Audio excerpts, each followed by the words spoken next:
Hi good evening friends. Homemade గీని ఈ విధంగా నేను తయారు చేసుకుంటాను.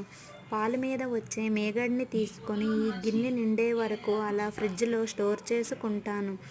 గీ చేస్తా అన్న రోజు మార్నింగ్నే తీసి బయట పెట్టుకుంటాను.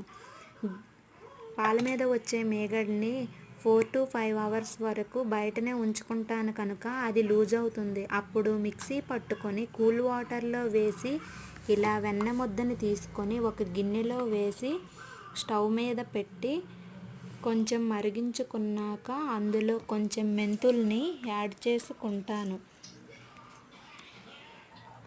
అది గోల్డెన్ బ్రౌన్ కలర్లో వచ్చే వరకు గీని మరిగించుకోవాలి.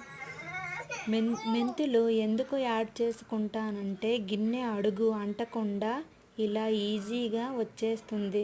జస్ట్ మనం స్పూన్తో లాగితే చాలు ఈజీగా వచ్చేస్తుంది. మనకు గోల్డెన్ బ్రౌన్ కలర్ వచ్చిందంటే గీ రెడీ అయిపోయినట్లే. ఇదిగో ఇంత గీ వచ్చిందండి. మీరెలా చేస్తారో కామెంట్ చేసి చెప్పండి. Please subscribe my channel.